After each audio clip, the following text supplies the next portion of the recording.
Hello viewers, welcome back to Abiz Delight. இன்னைக்கு Abiz Delightல Mango Fruit Custard Recipe தான் பார்க்க போறோம். இது ஒரு சம்மர் டெசர்ட் ரெசிபி.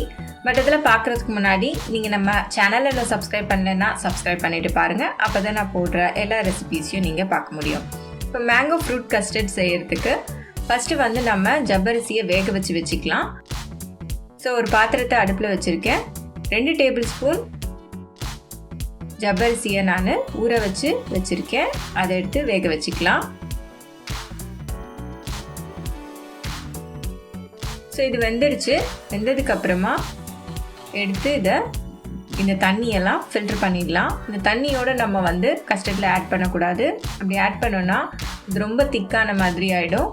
ஸோ இது நார்மல் வாட்டரில் ஒரு தடவை வாஷ் பண்ணிவிட்டு தனியாக எடுத்து வச்சுக்கோங்க.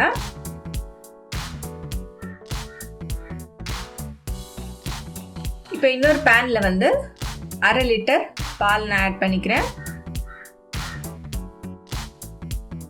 2 டேபிள் ஸ்பூன் கஸ்டர்ட் பவுடர் எடுத்து வச்சுக்கிறேன். இப்போ இந்த பால் நல்லா கொதிக்கணும். இந்த பால் நல்லா கொதிக்கும் போது இந்த கஸ்டர்ட் பவுடரில் வந்து நான் நார்மல் ரூம் டெம்பரேச்சரில் இருக்கிற பாலில் மிக்ஸ் பண்ணி எடுத்து வச்சுக்கிறேன்.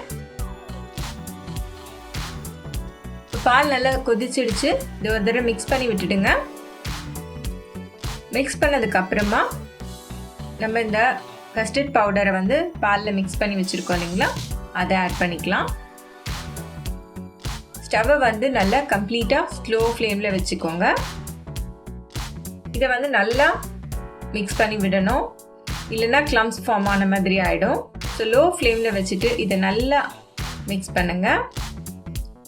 அப்படி பண்ணி விடும் போது இது நல்லா திக்காகும். ஸோ கொஞ்சம் திக்கானதுக்கப்புறமா ஒரு 1/2 கப் சர்க்கரை வச்சுருக்கேன். அதை ஆட் பண்ணிக்கலாம். இதை ஆட் பண்ணிவிட்டு நல்லா மிக்ஸ் பண்ணுங்கள். சர்க்கரை ஆட் பண்ணதும் கொஞ்சம் தண்ணியான மாதிரி ஆகும். கொஞ்சம் நேரத்தில் இது கெட்டியாகிடும்.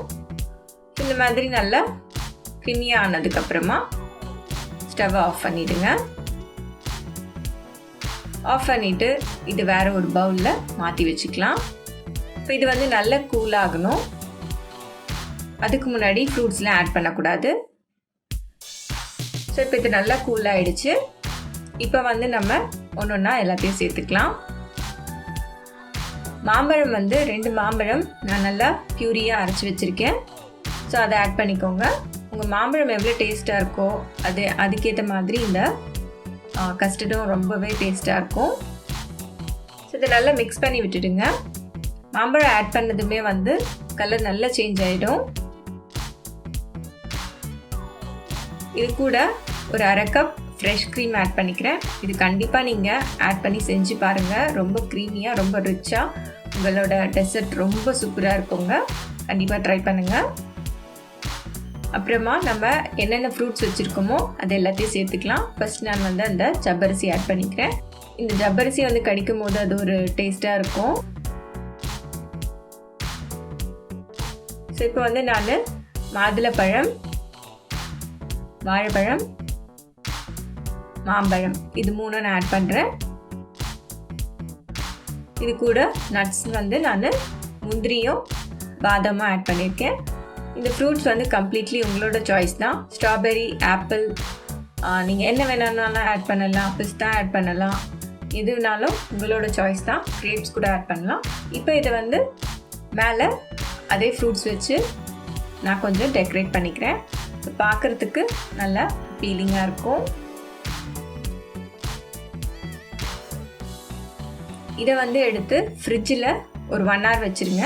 அதுக்கப்புறமா எடுத்து சர்வ் பண்ணுங்கள். இது சில்டாக இந்த மாதிரி சாப்பிடும் போது ரொம்பவே சூப்பராக இருக்குங்க. இது கண்டிப்பாக ட்ரை பண்ணுங்கள். ஏதாச்சும் ஒரு பார்ட்டி அப்போது இதை கண்டிப்பாக ட்ரை பண்ணி பாருங்கள். ரொம்பவே ஸ்பெஷலான டிஷ். ஸோ வியூவர்ஸ், என்னோட ரெசிபீஸ் எல்லாம் பார்த்துருப்பீங்க. உங்களுக்கு பிடிச்சிருந்ததுன்னா என்னோட சேனலை லைக், ஷேர், சப்ஸ்கிரைப் பண்ணுங்கள். அண்ட் தேங்க்யூ ஃபார் வாட்சிங்.